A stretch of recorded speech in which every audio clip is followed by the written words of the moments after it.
Give it a rest, mate. Give it a rest. Why would you do that to us?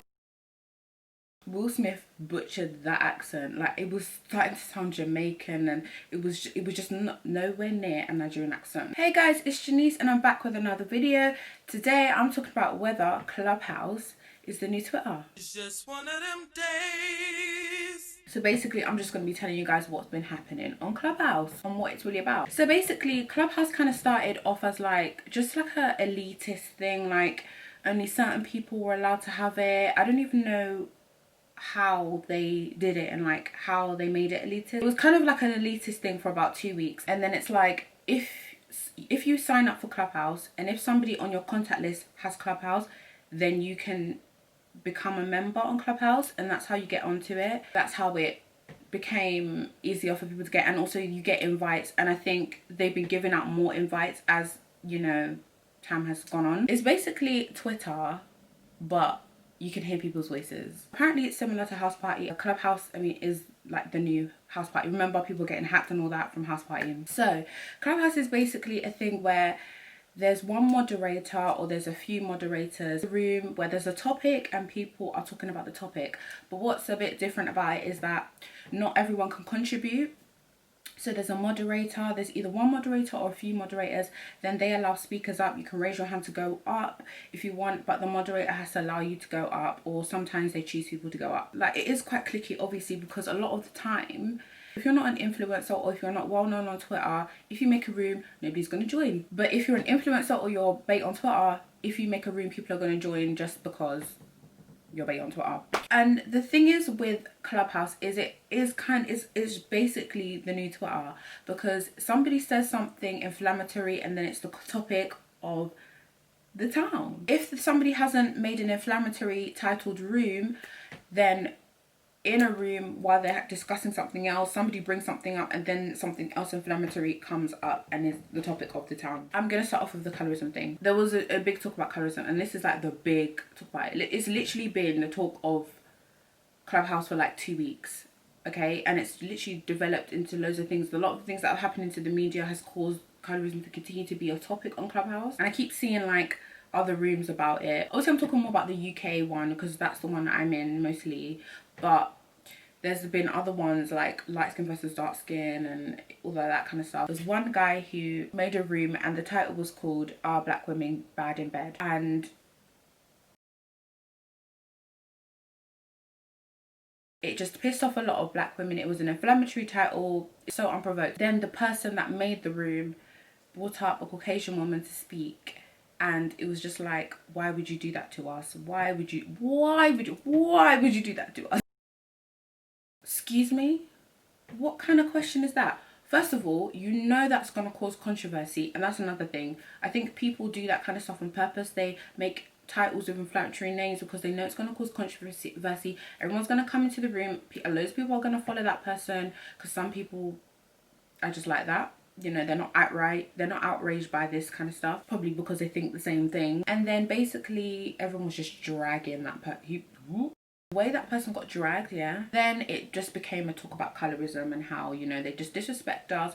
There was some really good conversations, and what I've noticed is that from the conversations are really good and really helpful when there are people there that just want to vent and just want to explain colorism more and just want to, you know, maybe educate some people that don't really know much about it, because for some reason some people don't know what colorism is. And that doesn't make any sense. How do you not know what colorism is? But anyway, there's some people that just get to understand it more. I mean, there's a thing with not knowing what it is, but not knowing much about it. I get you don't know much about it, but not knowing what it is. Like, what?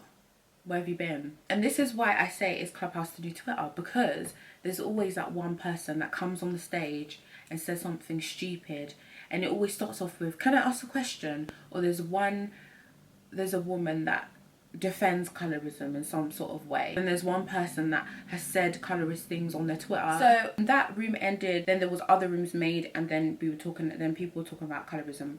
And what I like about the rooms about colorism is that they do invite anyone and everyone to come and speak and have their opinion.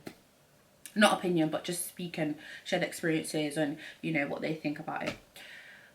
So that was like the first starting of the colorism talk. And then there was like a few colorism talks, like one day, then maybe there was 2 days and there was another colorism talk, then 2 days and another one. Then it kind of died down a bit. There was a song called Playing Black Girls that was by an artist called Enny and Amaya, I'm not sure how to pronounce her name. But then there was a remix made, and the remix featured Jorja Smith, and it was on Colours on YouTube. And then the Amaya girl was taken out and Jorja Smith was put in, and she had the verse, and she sang the other girl's chorus. Some people were disappointed that Enny used Jorja Smith as a feature because she's mixed race, and people felt like that was an example of the erasure of dark-skinned black women in the media. So people were quite disappointed in Enny, and then some people were just disappointed that dark-skinned black women were even criticizing Enny for using Jorja Smith. Obviously, we don't know what happened behind the scenes. Apparently Enny and Jorja Smith are actually on the same label, and so maybe that's why it happened. But people were just disappointed that the My Girl had to be erased, and then people were like, oh, this is the erasure of dark-skinned black women in the media. It is an example of the erasure of dark-skinned black women in the media. It is an example, and I guess the song triggered that conversation. So from there, people made a room about it and were talking about it. The artist was very annoyed, and then the artist actually came into the room and basically was like, oh, she's disappointed, da da da da, why can't people say positive things about the song? And then a lot of people on Twitter were kind of basically bashing the girls that made the room and saying, why are you bashing the girl, this is not fair. I mean, I get it, because she's a dark-skinned black woman, and it's like, oh, support her and stuff like that.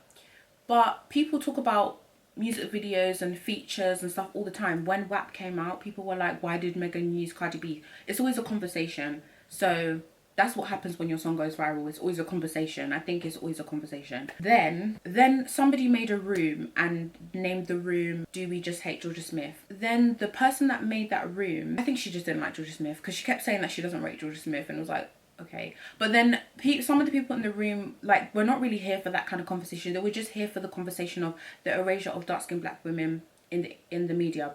And you know, in Clubhouse, the conversations always develop into something else. In rooms, they always develop. She kept trying to move the subject back to Jorja Smith, and it's like, okay, we can't make Jorja Smith the scapegoat of colorism and the erasure of black women in the media. And that's what kind of annoyed me about the room. And the moderator when she kept trying to move the subject back to Jorja Smith, because colorism is rooted in misogyny. So why are we trying to make a woman the scapegoat? Yes, mixed race and light-skinned women do contribute to colorism, but they're not the root of it, because it's rooted in misogyny. So guess who can end it?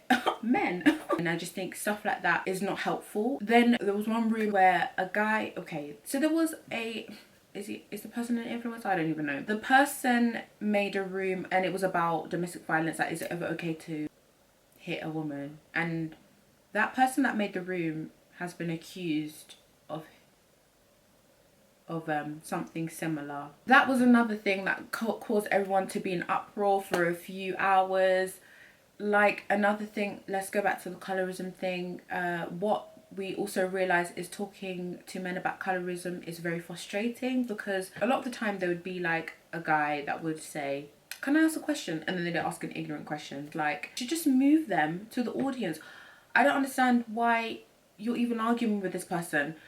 You know, a lot of the time when we argue about colorism, they just don't want it to end. That's why they keep arguing and they keep giving hypotheticals or playing devil's advocate, because they just don't want it to end. It benefits them too much. If they want to learn, and you know, when they say, how can we help?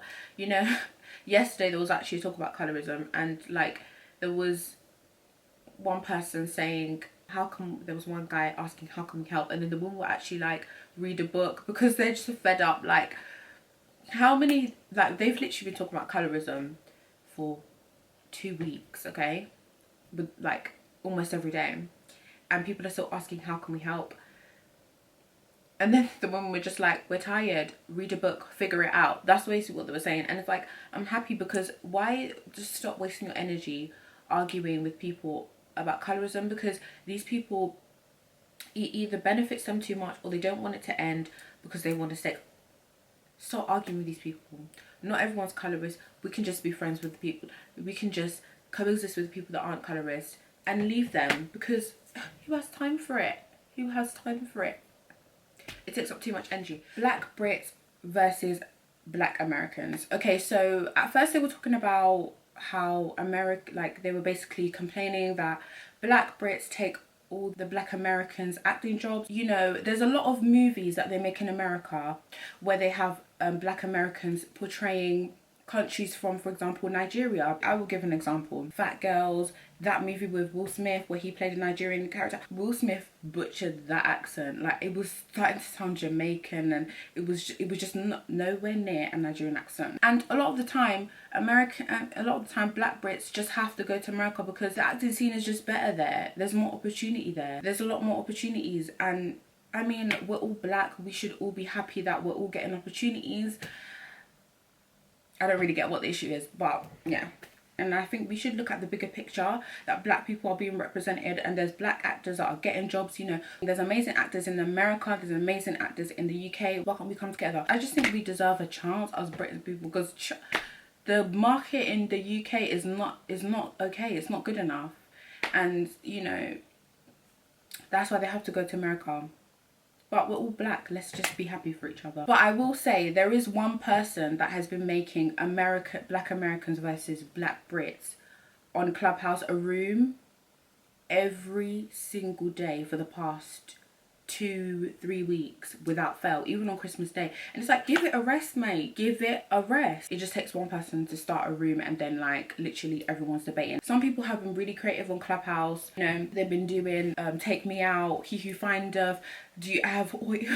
Do You Have Hoy? Like, it's actually that there's actually some really entertaining rooms on Clubhouse. So you know, you really could have thought of one. I'm just saying. I get people are making money from Clubhouse, but come on, like, when you're talking about these subjects, at least, you know, find people that are actually equipped to talk about it, so that it doesn't just cause more commotion. Another thing about Clubhouse, and the reason why it's the new Twitter, is a lot of the people that have been cancelled on Twitter have now moved to Clubhouse. Because, you know, cancel culture is just stupid. Like, it doesn't make sense. You know, there's always going to be someone that doesn't want to cancel the person, okay? And there's always like half the people that don't want to cancel it, or people that just don't care enough, or people just, you know, they're like, oh, that's my friend, you know, I can't cancel my friend, blah, blah, blah. So that's another thing. A lot of the people that have been cancelled on Twitter have moved to Clubhouse. So one thing I wish about Clubhouse is that when somebody says something ignorant, especially in a colorism conversation, just exit them to the audience. You know, it's can I have a question? Exit. But with exit. But I think that with exit, just exit. Stop giving them the seconds to speak. Just exit them, please. Exit. It's just it's another place for narcissistic behavior to flourish, because some people, you know, they feel like they're very important, and Clubhouse helps them to grow it, because, you know, they make rooms. Some people talk about things they have no knowledge on just because they're popular and people listen, and you know, it's just. But you know, you just have to find the rooms that actually are helpful and actually are fruitful, because there are a lot of rooms on colorism that are very fruitful. There's a girl called Davida, and like anytime there's a colorism conversation and she's in the room, I'm gonna go listen. I'm gonna go listen, because she has so much knowledge in it. There are a lot of rooms that are helpful, like people talking about businesses and how to become an entrepreneur, and how to, you know, there's networking rooms in fashion industry, music industry, there's talent shows, there's like entertainment rooms, there's Take Me Out rooms. It's just like there's a lot of fun rooms on Clubhouse. That's another like good thing about Clubhouse. You find just rooms that are entertaining, people to tell their like funny crazy stories, people to talk about, like, you know, it's really good, like information, to learn things, to network with other people in your industry. There was the other day there was a Lion King production on Clubhouse. It was amazing. Like, there's so many amazing things that people can do on Clubhouse. So it's not all drama, and you know, there's a lot of great things that you can do on Clubhouse. There's just rooms of learn how to speak a certain language, learn how to speak your native language. It's just there's a lot of really good things. But yeah, that's all that's been really going on Clubhouse. A few things that are going on Clubhouse. Some of the stuff I've missed because, you know, you can't be on it 24/7. But yeah, it's actually been quite interesting. It is kind of like the new Twitter. So let me know what you think. And yeah, I hope you guys like this video. Don't forget to subscribe, like and comment. and I'll see you guys in my next video. Bye.